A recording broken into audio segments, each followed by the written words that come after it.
Kumusta po? Ako po si Dr. Mila de la Paz at inialay ko ang aking buong karera sa kalusugan at sigla ng ating mga kagalang-galang na kababaihan.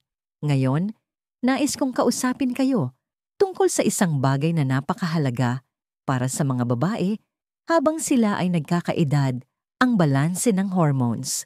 Magiging prangka na po ako. Ang inyong sigla ay hindi nawala dahil lang sa tumungtong kayo ng 60. Ito ay unti-unting nawala dahil walang sino man ang nagturo sa inyo kung paano ito pangalagaan. Hindi ang inyong doktor, hindi ang media, at kahit ang mas bata ninyong sarili. At ang tahimik na paghina na yan ay unti-unting nagnanakaw ng inyong lakas linaw, ng isip saya, at ng pagkatao na dati ninyong kilala. Sa loob ng mahigit 30 taon, natulungan ko ang libu-libong kababaihan na muling matuklasan ang sigla at lakas na akala nila'y tuluyan ng nawala. Ang mensaheng ito ay para sa mga kababaihan na madalas nakakaligtaan ng lipunan. Ang mga tagapag-alaga, mga lider, mga ina na ngayon ay sinasabihan na magdahan-dahan na lang at tumanda ng may dignidad. Narito po ako para sabihin sa inyo, hindi kailangang maging ganyan.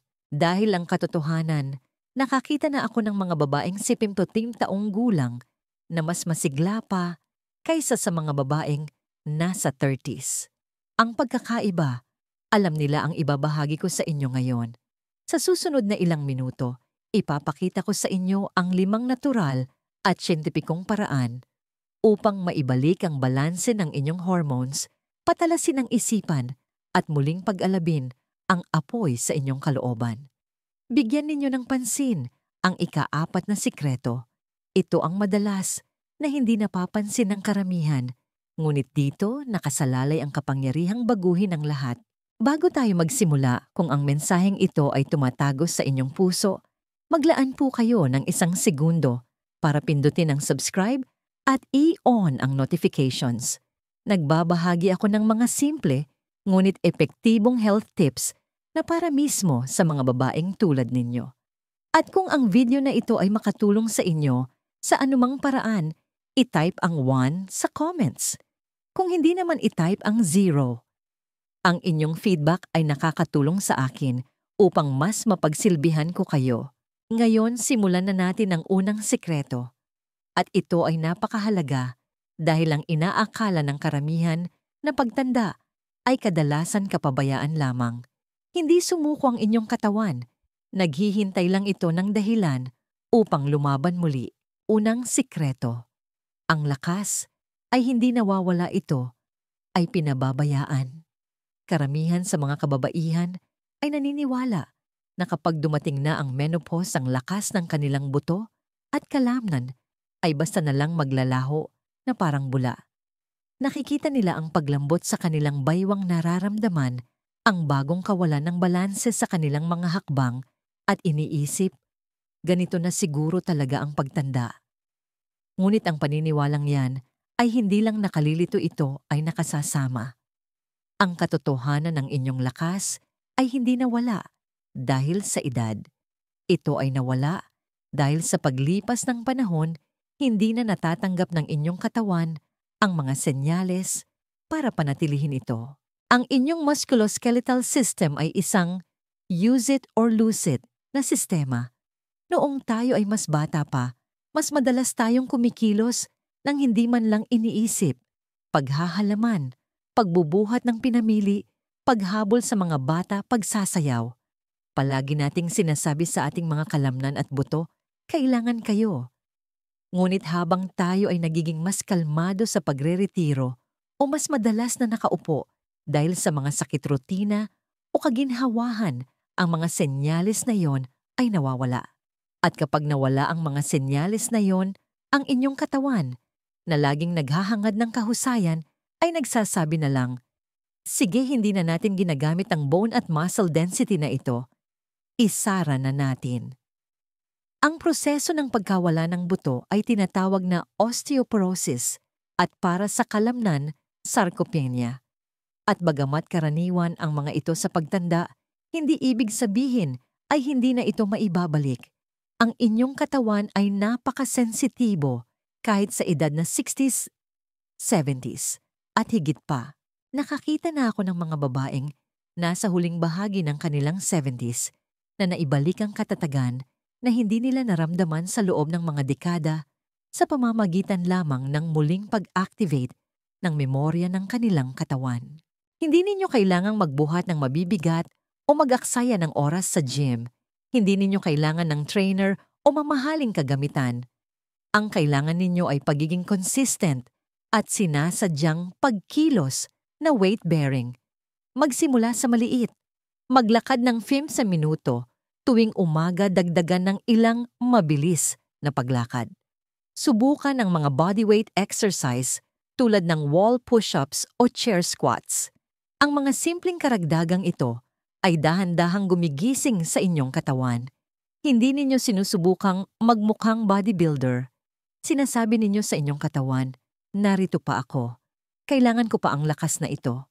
Isang pasyente ko si Aling Susan, 69 taong gulang, ay lumapit sa akin matapos madulas na yumanig sa kanyang kumpiyansa. Sabi niya, "Dok, pakiramdam ko ang rupok-rupok ko. Natatakot akong buhatin ang apo ko." Hindi kami nagsimula sa mga makina o treadmill. Nagsimula kami sa chair yoga. Gamit ang isang upuan bilang suporta para sa mga banayad na pag-uunat at mga pose na nagpapalakas. 3 beses sa isang linggo. Iyon lang. Sa loob ng 4 na linggo, napansin niyang nakakatayo na siya mula sa isang mababang upuan nang hindi ginagamit ang kanyang mga kamay. Pagkatapos ng 2 buwan, nagbubuhat na siya ng pinamili, paakyat ng hagdan nang hindi hinihingal. Nang muli naming suriin ang kanyang balanse at kumpiyansa ay tumaas ng husto. Walang hormone replacement, walang tableta, kilos lang.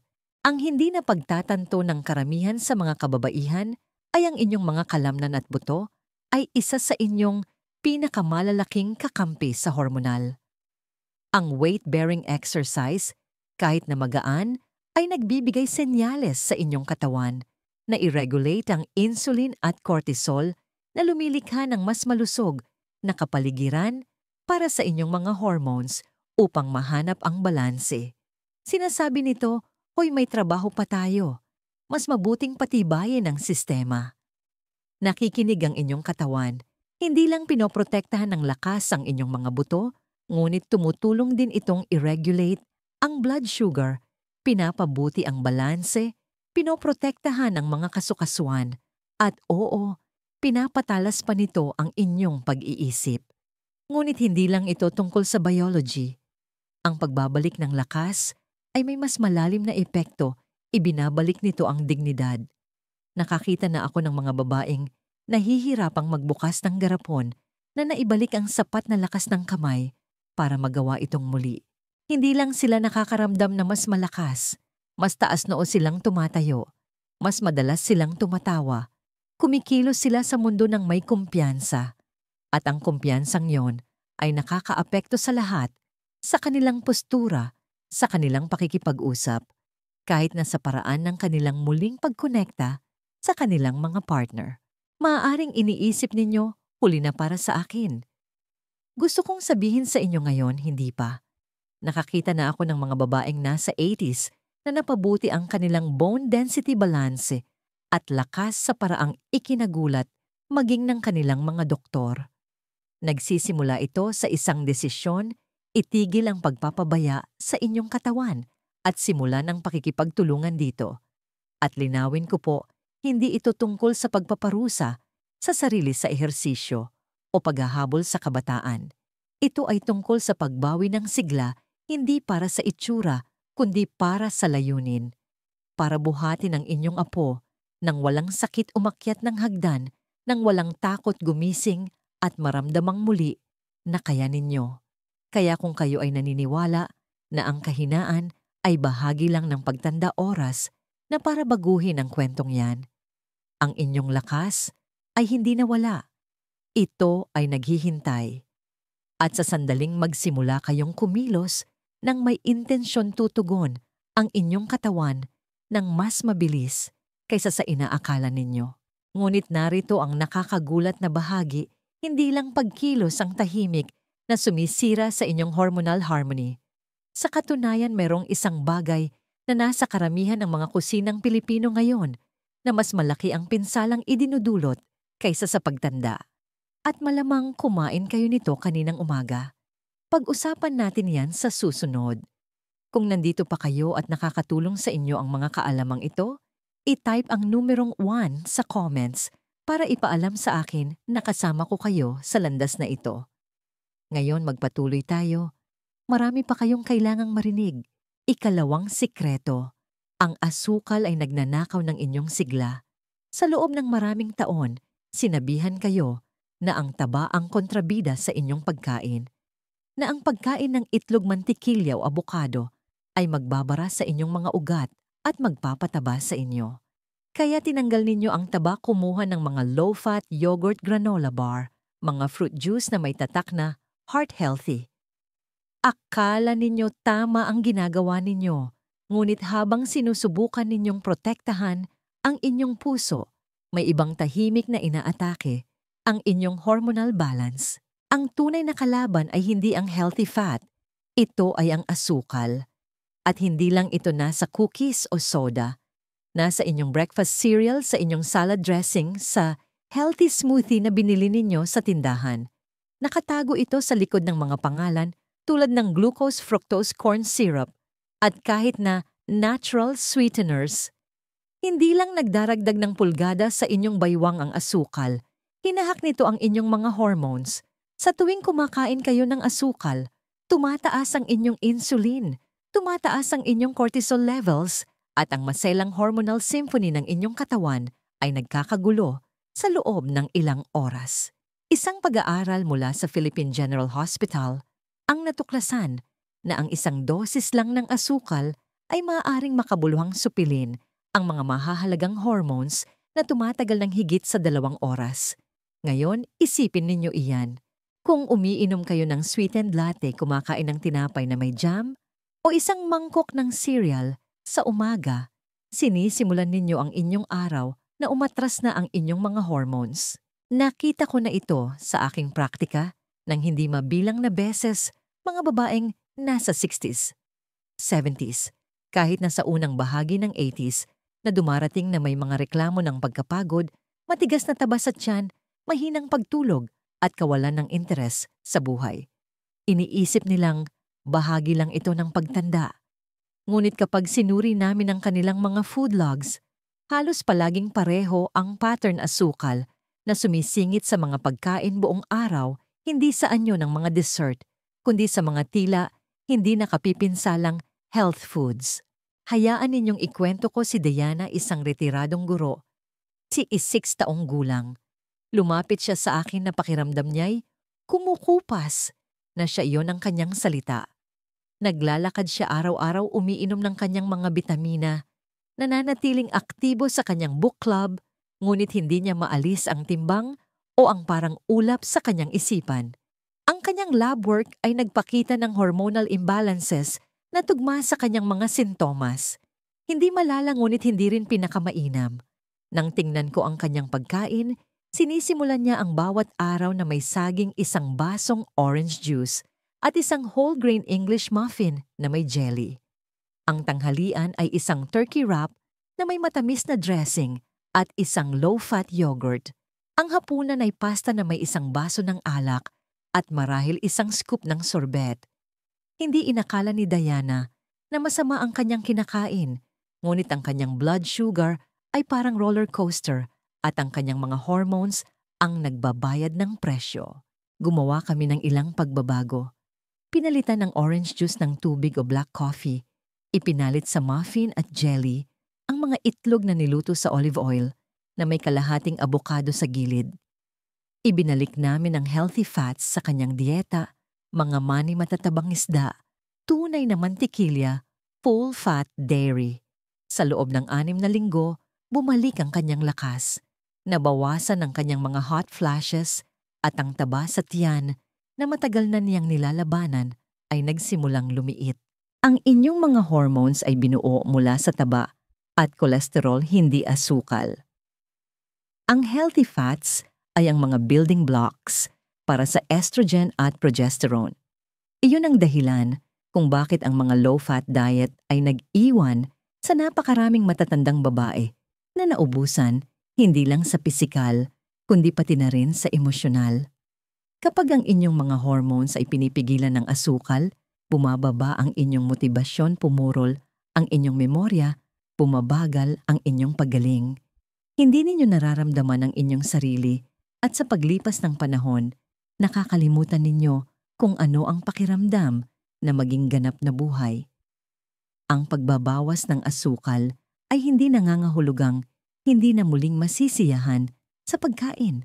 Ibig sabihin nito ay maging mas matalino. Basahin ang mga label. Kung nagtatapos ito sa os o kung ang asukal ay nakalista sa nangungunang 3 sangkap, pag-isipang muli. Palitan ng mga matatamis na inumin ng tubig, green tea o black coffee. Pumili ng buo natural na pagkain kaysa sa anumang nasa pakete. At huwag katakutan ng healthy fats. Sila ang inyong mga kakampi, hindi mga kaaway. Mayroong isang malakas na bagay na nangyayari kapag binabawi ng isang babae ang kanyang dieta. Hindi lang ito tungkol sa timbang na nawawala sa kanya. Ito ay tungkol sa linaw na kanyang nababawi. Nagiging matatag ang kanyang mood. Lumalalim ang kanyang tulog. Nagiging masigla ang kanyang mga mata. Mayroong isang kumpiyansa, isang tahimik na kapangyarihan na bumabalik kapag ang inyong mga hormones ay nagsisimulang mahanap muli ang kanilang ritmo. Nakita ko na ito ng paulit-ulit. Ngunit kahit na may malinis na dieta at aktibong pamumuhay, maraming kababaihan pa rin ang nahihirapan sa mga sintomas ng hormonal at hindi nila malaman kung bakit. Ginagawa nila ang lahat ng tama, ngunit hindi pa rin lubusang bumabalik ang sigla. Kung pamilyar yan sa inyo, huwag mag-alala. Ang sagot ay maaaring hindi sa inyong kinakain, kundi sa kung ano ang nawawala sa inyo habang natutulog. Hayaan ninyong ipakita ko kung bakit ang inyong mga gabi ay maaaring tahimik na kumakalaban sa inyong mga hormones at kung paano ito ayusin. 3 sikreto. Ang mahimbing na tulog ay malalim na lakas. Ang pagtulog ay isang bagay na madalas nating minamaliit hanggang sa ito ay magsimulang mawala. Maaaring iniisip ninyo na sapat na ang tulog ninyo dahil lang nasa kama kayo ng 7 o 8 oras. Ngunit narito ang katotohanan, hindi ang dami ng tulog ang pinakamahalaga. Ito ay ang kalidad. At habang nagbabago ang ating mga hormones, pagkatapos ng menopause, ang kalidad ng tulog ay madalas na mas malaki ang tinatama kaysa sa inaakala ng karamihan sa mga kababaihan. Ang mas nakakagulat ay ang mahinang pagtulog ay hindi lang resulta ng hormonal imbalance. Ito ang sanhi nito.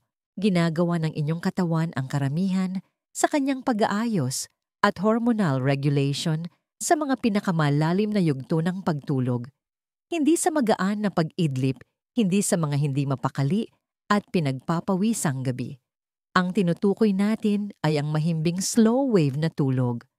Ang uri na nag-iiwan sa inyong pakiramdam, na recharge sa paggising sa halip na malabo ang isip. Ngunit habang tumatanda ang mga kababaihan, tumataas ang antas ng stress, nagiging pira-piraso ang pagtulog, at ang mga mahahalagang sleep cycle na yon ay naaabala. At kapag nawala ang mahimbing na pagtulog, sumusunod ang hormonal regulation. Nakaupo ako kasama ang hindi mabilang na mga babae sa kanilang 60s at 70s na pareho ang sinasabi. Pagod na pagod ako paggising, kahit buong gabi akong natulog.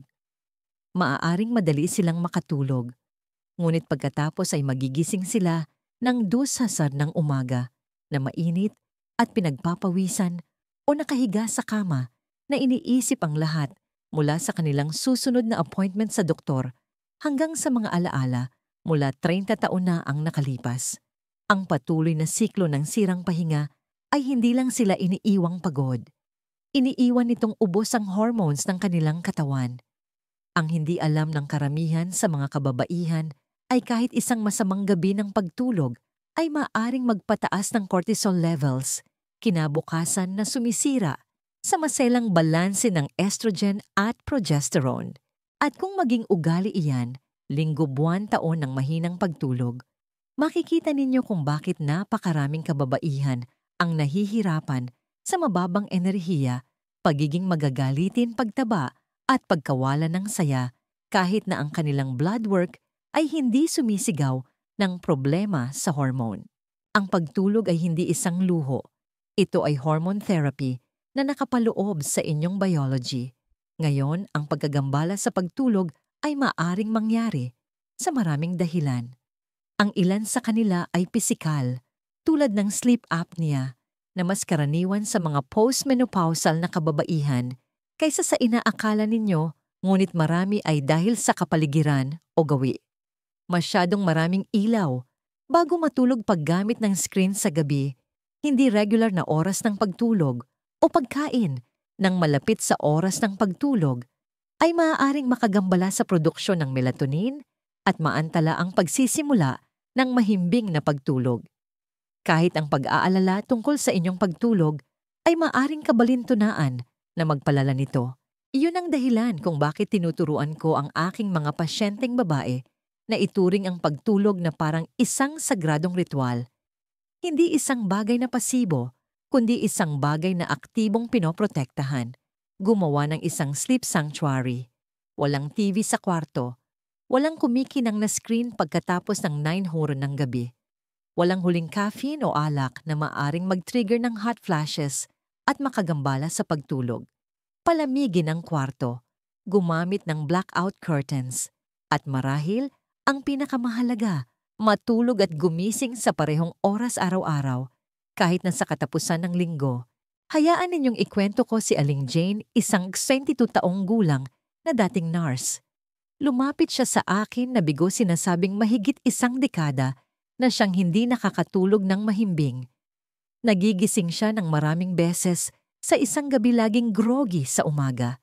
Inakala niyang yun na ang kanyang bagong normal. Tinugunan namin ang kanyang sleep hygiene at nagsimula siya ng isang simpleng wind-down routine. Tuwing gabi, chamomile tea, pagbabasa ng isang tunay na libro at patay na ang ilaw ng SIM ng gabi. Nagsimula rin siya ng ilang magaan na pag-uunat para palamigin ang kanyang katawan. Pagkatapos ng ilang linggo, sinabi ng kanyang asawa na mas mahimbing na siyang natutulog. At si Jane, may sinabi siyang hinding-hindi ko makakalimutan. Dok, pakiramdam ko binuksan ulit ang utak ko.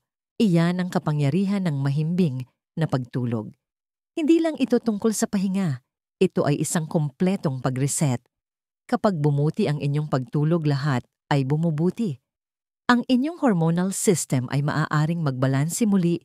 Bumaba ang cortisol levels, nagiging matatag ang mood, bumabalik sa normal ang metabolismo, kahit na ang memorya ay tumatalas. Hindi ninyo kailangan ng sleeping pills. Kailangan ninyo ng ritmo, katahimikan at tamang kondisyon. At kung ibibigay ninyo sa inyong katawan ang matagal na nitong hinahanap, pasasalamatan kayo nito ng mas mabilis kaysa sa inaasahan ninyo. Ang magandang balita, gaano man katagal na wala sa balanse ang inyong pagtulog, laging handa ang inyong katawan na mag-reset.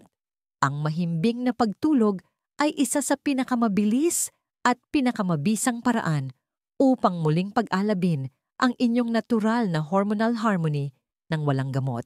At madalas ito ang nawawalang piraso para sa mga babaeng ginagawa na ang lahat ng tama, ngunit hindi pa rin nararamdaman ang kanilang sarili. Ngunit narito ang isang bagay na halos hindi naririnig ng karamihan sa mga kababaihan at halos walang doktor na pinag-uusapan. Kahit na malinis ang inyong dieta at mahimbing ang inyong tulog, merong isang malakas na hormone trigger na maaaring hindi ninyo pinapansin. Hindi ito matatagpuan sa pagkain, tableta o ehersisyo. Ito ay matatagpuan sa inyong mga relasyon, sa inyong pakiramdam ng koneksyon, at sa isang bagay na mas malalim pa, ang haplos. At ang ibabahagi ko sa inyo sa susunod ay maaaring magbago sa inyong pananaw sa pagiging malapit magpakailanman. Kung nanonood pa rin kayo at nakikita ninyong mahalaga ang mga kaalamang ito, i-type ang 1 sa comments para ipaalam sa akin na narito kayo at nakikinig. Ngayon magpatuloy tayo sa ikaapat na sikreto. Ayaw ninyong palampasin ito? Ikaapat na sikreto, ang haplos ay nagtatayo ng harmoniya. Kapag iniisip ng mga kababaihan ang pagbabalanse ng kanilang mga hormones, madalas nilang naiisip ang mga bagay tulad ng supplements, pagbabago sa dieta o ehersisyo. Ngunit iilan lang ang nakakaalam na ang isa sa pinakamakapangyarihang natural na pambalanse ng hormone ay hindi nagmumula sa botika o sa kusina. Nagmumula ito sa isang bagay na mas makatao ang pisikal na haplos. Ang haplos ay hindi lang nakakaginhawa, ito ay kimika. Ang kilos ng pagiging malapit sa isang taong mahalaga sa iyo, maging ito man ay isang mainit na yakap paghawak ng kamay, isang halik o pagiging malapit, ay nag-uudyok sa paglabas ng oxytocin na madalas tawaging bonding hormone. At ang oxytocin ay hindi lang tungkol sa emosyon. Ito ay gumaganap ng isang kritikal na papel sa inyong hormonal balance. Ipinapakita ng pananaliksik na ang oxytocin ay maaaring makatulong na bawasan ang mga stress hormones tulad ng cortisol at sa paggawa nito, sinusuportahan nito ang buong endocrine system ng inyong katawan. Maaaring nakakagulat ito, ngunit matibay ang siyensya. Sa mga kababaihan, ang palagian at makabuluhang haplos ay humahantong sa mas matatag na mood, mas mahusay na pagtulog, pinabuting kalusugan ng puso, at isang mas balanseng hormonal state. At hindi ito kailangang maging sexual. Maaari itong kasing simple ng pagpapatong ng inyong kamay sa likod ng inyong partner habang nag-uusap, pagbabahagi ng isang mahabang yakap na tumatagal ng higit sa ilang segundo, o kahit na ang banayad na haplos mula sa isang alagang hayop. Ang susi ay koneksyon, tunay sinasadyang presensya. Ngunit narito ang mahirap na bahagi. Maraming matatandang kababaihan ang nakakaramdam na disconnected hindi lang mula sa kanilang mga asawa o mahal sa buhay, kundi mula sa kanilang sarili. Pagkatapos ng mga dekada ng pagtatrabaho, pagpapalaki ng pamilya at pag-aalaga sa iba, natagpuan nila ang kanilang sarili sa isang mas tahimik na yugto ng buhay. Lumalaki at umaalis ang mga anak. Lumiliit ang mga social circle. Ang asawa ay maaaring may sakit malayo o wala na. Ang pisikal na pagiging malapit na iyon, ang uri na dating nangyayari araw-araw ay bihira na ngayon. At ang katahimikan na pumapalit dito ay hindi lang emosyonal. Ito ay biolohikal. Minsan ay meron akong pasyente na nagngangalang Aling Eleanor. Siya ay 74 byuda at 6 na taon nang mag-isang naninirahan. Lumapit siya sa akin hindi dahil sa sakit o karamdaman, kundi dahil sabi niya ay manhid na ang pakiramdam niya. Hindi eksaktong nalulumbay basta't walang gana. Nagpatakbo kami ng mga pagsusuri at ang kanyang hormonal profile ay sumasalamin sa kanyang kalagayan. Ngunit ang tumatak sa akin ay hindi ang kanyang mga lab result. Ito ay ang kanyang kwento. Ikinuwento niya kung paano niya dating hinahawakan ang kamay ng kanyang asawa tuwing umaga habang nagkakape sila. Sinabi niyang hindi niya napagtanto kung gaano kahalaga ang mga maliliit na kilos na yon hanggang sa mawala ang mga ito. Wala nang natitirang mayayakap, walang mahahawakan. Sabi niya, hindi ko inakalang mamimiss ko ng ganito ang haplos. Pinag-usapan namin ang mga pagpipilian pagsali sa isang lokal na senior center, pagboboluntaryo, sa isang animal rescue, kahit na mga simpleng bagay tulad ng regular na pagpapamasahe o paglalaan ng mas maraming oras sa kanyang mga apo. 3 buwan, pagkatapos pumasok si Aling Eleanor sa aking opisina na mukhang mas magaan, mas masaya. Bumuti ang kanyang mga sintomas, ngunit higit sa lahat, bumuti rin ang kanyang espiritu. Sabi niya, "Dok, hindi ko kailangan ng bagong reseta. Kailangan ko pala ng mga tao. Nakikita ninyo ang inyong mga hormones ay malalim na nakatali sa kung gaano kayo kasigla." Hindi lang ito tungkol sa pamamahala ng mga sintomas. Ito ay tungkol sa layunin, koneksyon at presensya. Kapag ang isang babae ay hinahaplos inaalagaan o niyayakap nirerehistro ng kanyang katawan na siya ay mahalaga. At kapag nararamdaman ninyong mahalaga kayo, nagbabago ang inyong biology, nagkakatugma ang mga hormones, bumabalik ang enerhiya. Para bang sinasabi ng inyong katawan, bahagi pa rin ako ng isang bagay, kabilang pa rin ako, at iyan ang mensaheng gusto kong iparating. Ang muling pagkonekta sa iba, kapwa pisikal at emosyonal, ay hindi lang mabuti para sa inyong puso. Mabuti ito para sa inyong mga hormones.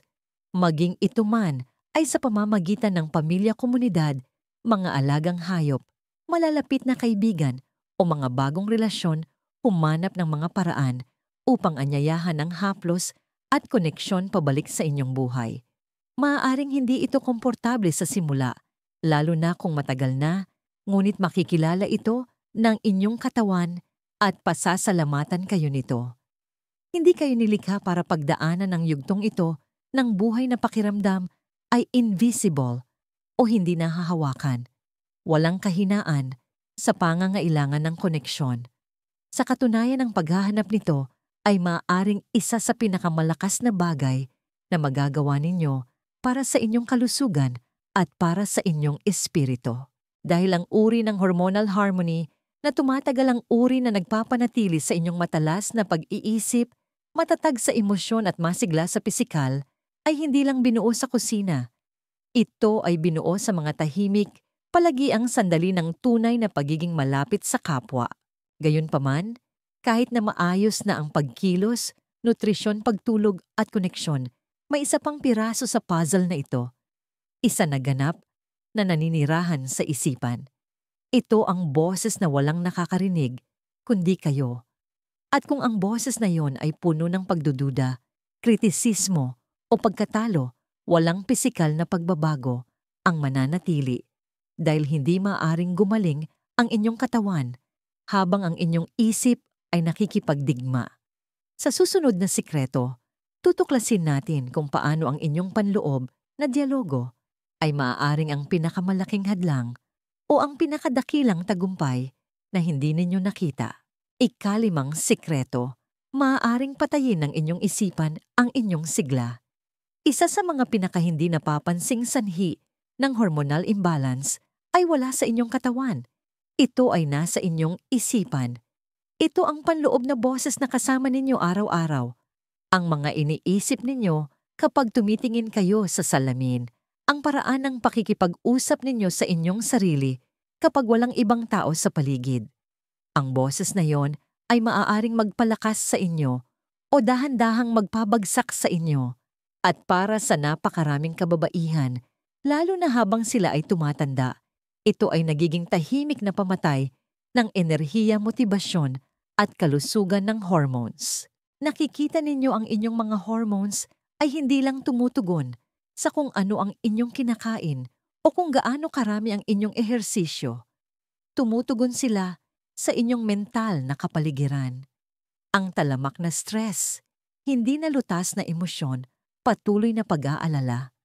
Ang mga bagay na ito ay nagpapataas ng inyong cortisol, ang stress hormone. At kapag tumaas ang cortisol, sinisira nito ang maselang sayaw ng inyong iba pang mga hormones. Matalino ang katawan. Mas binibigyan nito ng prioridad ang kaligtasan kaysa sa paglago. Kung ang inyong isip ay nagbibigay ng senyales ng panganib, kahit na saan nyo ng patuloy na mababang antas ng pagkabalisa o pagdududa sa sarili, hindi magpopokus ang inyong katawan sa pag-aayos, pagpapabata o pagpapasigla ng kagalakan. Magpopokus ito sa simpleng paglampas sa araw. Hindi iyan pamumuhay. Iyan ay pag-survive lang. Nakakilala ko ng mga babaeng ginawa na ang lahat ng tama. Nilinis nila ang kanilang dieta, nag-ehersisyo, natulog ng mas maayos, muling kumonekta sa mga mahal sa buhay, ngunit pakiramdam pa rin nila ay natigil sila. Sa halos lahat ng kaso ang tagumpay ay dumating nang magsimula kaming mag-usap tungkol sa mindset. Kung ano ang kanilang nararamdaman tungkol sa kanilang sarili, kung ano ang kanilang pinaniniwalaan na kaya pa nilang gawin, kung tunay ba nilang nararamdaman na sulit ang pagsisikap na bumuti ang pakiramdam. At madalas doon, kailangang magsimula ang pinakamalalim na gawain. Kunin natin si Aling Helen halimbawa. Siya ay 70 taong gulang, isang retiradong punong guro, isang haligi ng kanyang komunidad. Nang lumapit siya sa akin ng kanyang mga sintomas ng hormonal, ay sumisiklab at hindi niya maintindihan kung bakit. Sabi niya, "Dok, palagi akong matatag. Palagi kong kinakaya, pero nitong huli, pakiramdam ko ay paubos na ako." Habang kami ay nag-uusap, may isang bagay na naging malinaw. Hindi lang siya pagod. Dala-dala niya ang mga tao ng hindi nasabing kalungkutan at ang mabigat na paniniwala na ang kanyang pinakamagagandang taon ay tapos na. Ang presyo na maging isang perpektong ina, ang lungkot ng isang walang laman na tahanan ng takot na maging hindi na mahalaga. Lahat ng iyon ay nagpapabigat sa kanya sa isip at emosyon. At ang stress na yon, ito ay naninirahan sa kanyang katawan, pinipigilan ang kanyang enerhiya, sinasakal ang kanyang kagalakan. Nagsimula kami sa maliit araw-araw na breathing exercises, 5 minuto ng pagsusulat sa journal sa umaga. Isinusulat lang kung ano ang kanyang ipinagpapasalamat o kung ano ang gusto niya sa araw na yon. Nagsimula siyang sabihin nang malakas ang mga bagay na hindi niya nasabi sa loob ng maraming taon. Masigla pa rin ako. Hindi pa ako tapos. Kaya kong magbago. Hindi ito tungkol sa toxic positivity. Ito ay tungkol sa pagtatanim ng mga buto ng paniniwala kung saan nag-ugat na ang pagdududa. Sa loob lamang ng 6 na linggo, bumuti ang kanyang pagtulog. Naging matatag ang kanyang mood. Nagsimula siyang maglakad na may bagong gaan sa kanyang mga hakbang. At oo, kumalma ang kanyang mga sintomas ng hormonal. Hindi dahil sa isang himala, kundi dahil sa wakas ay natanggap ng kanyang katawan ang mensahe, ligtas na tayo ngayon. Okay lang na umunlad. Ang iniisip ninyo tungkol sa inyong sarili ay mahalaga. Hinuhubog nito ang mga kemikal na dumadaloy sa inyong katawan. Kung gigising kayo araw-araw na sinasabi sa inyong sarili na matanda na kayo, pagod o lampas na, sa inyong kalakasan, maniniwala ang inyong katawan. Ngunit kung babaguhin ninyo ang kwento, kahit bahagya lang, lumilikha kayo ng espasyo para sa paggaling. Binibigyan ninyo ang inyong katawan ng pahintulot na ibalik ang nawala. Isa sa pinakamakapangyarihang tool na inire-rekomenda ko ay ang visualization. Hindi isang malabong pangarap, kundi isang nakatutok, sinasadyang mental rehearsal. Isipin ang inyong sarili na kumikilos ng may lakas, tumatawa, kasama ang mga kaibigan, tumitingin sa salamin at nakikita ang isang babaeng hindi sumusuko. Maaaring pakiramdam ay katawa-tawa sa simula, ngunit hindi alam ng inyong utak ang pagkakaiba sa pagitan ng malinaw na naiisip at kung ano ang totoo. Inihahanda ng visualization ang inyong mga hormones para sa aksyon. Ang punto ay ito, ang inyong isip at ang inyong mga hormones ay nasa patuloy na pag-uusap. Bawat pag-iisip ay isang mensahe. Bawat paniniwala ay isang utos. Hindi ninyo kailangang maging perpekto. Kailangan ninyo lang maging sinasadya. Kausapin ang inyong sarili ng may paggalang. Huwag maghintay ng pagpapatunay mula sa labas para maniwala na kaya ninyo pa ring magbago. Pagpasyahan ito ang kinin ito at kumilos ayon dito. Dahil ang inyong kalusugan ng hormones ay hindi lang isang numero sa isang chart. Ito ay isang salamin ng kung gaano kayo kasigla. At ang siglang iyon ay nagsisimula sa inyong isipan bago pa man ito lumitaw sa inyong katawan. Mayroon kayong higit na kontrol kaysa sa ipinaniwala sa inyo. At ngayong natuklasan na ninyo ang 5 nakalimutang katotohanan ito. Pagkilos, dieta, pagtulog, koneksyon at mindset. Hawak ninyo ang blueprint upang maging pinakamasiglang bersyon ng inyong sarili, anuman ang inyong edad. Ngunit narito ang bagay, ang pag-unawa ay simula pa lamang. Ang gagawin ninyo sa susunod, gamit ang kaalamang ito, ang siyang tumutukoy sa inyong hinaharap. At sa isang sandali, ipapakita ko sa inyo kung paano ilagay ang lahat ng ito sa pagsasanay hakbang-hakbang. Ayaw ninyong palampasin ang susunod. Ang huling salita. Kung umabot kayo hanggang dito, nais kong sabihin ang isang bagay na simple, ngunit totoo. Ipinagmamalaki ko kayo. Karamihan sa mga tao ay hindi manunood o magbabasa ng ganito hanggang sa dulo. Aalis sila sasabihin sa kanilang sarili na narinig na nila ang lahat o huli na para magbago. Ngunit hindi kayo umalis, nanatili kayo, nakinig kayo. At may mahalagang sinasabi iyon sa akin, hindi pa kayo tapos. Mahalaga pa rin sa inyo. Sa isang lugar sa loob ninyo mayroon pa ring laban, isang kislap, isang boses na nagsasabing, gusto ko pa ng mas maraming buhay sa aking mga taon at iyon ay mahalaga. Pinag-usapan natin ang 5 makapangyarihang katotohanan na halos hindi naririnig ng karamihan sa mga kababaihan na higit sa isno. Mga sikreto. Sa totoo lang hindi dahil nakatago ang mga ito, kundi dahil nakabaon ang mga ito sa ilalim ng mga dekada ng maling impormasyon, takot at tahimik na pagsuko. Ang una ay tungkol sa pagkilos. Hindi matinding ehersisyo, kundi araw-araw na senyales sa inyong katawan na nagsasabing, kailangan ko pa ang lakas na ito. Nalaman natin na ang lakas ay hindi nawala. Naghihintay lang ito ng pahintulot na bumalik. At babalik ito kung hihilingin ninyo. Ang pangalawang katotohanan ay tungkol sa asukal. Hindi ang paminsan-minsang treat, kundi ang tahimik na paninira na nangyayari sa ating pang-araw-araw na pagpili. Ninanakaw ng asukal ang inyong hormonal harmony, ang inyong enerhiya, at ang inyong talas ng isip habang nagpapanggap na hindi nakakapinsala. Ngunit kapag tinanggal ninyo ito, kahit kaunti lang nagsisimulang gumising ang inyong katawan sa mga paraang nakalimutan ninyong posible. Pagkatapos ay tiningnan natin ang pagtulog. Hindi lang ang pagiging nasa kama, kundi ang pagkamit ng tunay malalim at nakapagpapagaling na pahinga. Ang uri na kailangan ng inyong katawan para muling magbalanse ng hormones, ang uri na nagre-rewire ng inyong utak, nagpapatatag ng inyong mood, at nagbibigay daan sa inyong bumangon sa umaga nang may layunin sa halip na basta na lang makaligtas sa araw. Ginalugad natin ang kapangyarihan ng haplos at koneksyon. Kung paano ang pagiging malapit sa isang tao ay hindi lang nakakaginhawa, kundi mahalaga sa biyolohiya. Hindi tayo nilikha para lakarin ang buhay na ito ng mag-isa. At ang mga sandali ng pagiging malapit, ang simpleng makataong pagkilos na makita at mayakap ay naglalabas ng mga kemikal na direktang sumusuporta sa inyong mga hormones, sa inyong espiritu, at sa inyong kalusugan.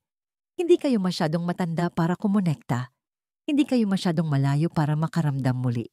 At sa wakas dumating tayo sa isipan, ang command center. Ang bahaging walang ibang nakikita, ngunit ang bahaging humuhubog sa lahat. Ang sinasabi ninyo sa inyong sarili, ang pinaniniwalaan ninyo sa inyong pinakatahimik na sandali ay may kapangyarihang patayin ang inyong sigla o buhayin itong muli.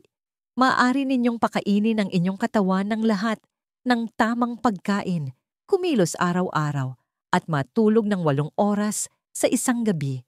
Ngunit kung ang boses sa inyong ulo ay nagsasabing, tapos na kayo, makikinig ang inyong katawan. Kaya dapat kayong magpasya na maniwala sa isang bagay na mas mabuti, na kayo ay patuloy pa ring nagiging na ang inyong pinakamagagandang araw ay maaaring hindi katulad ng inyong mga kabataan.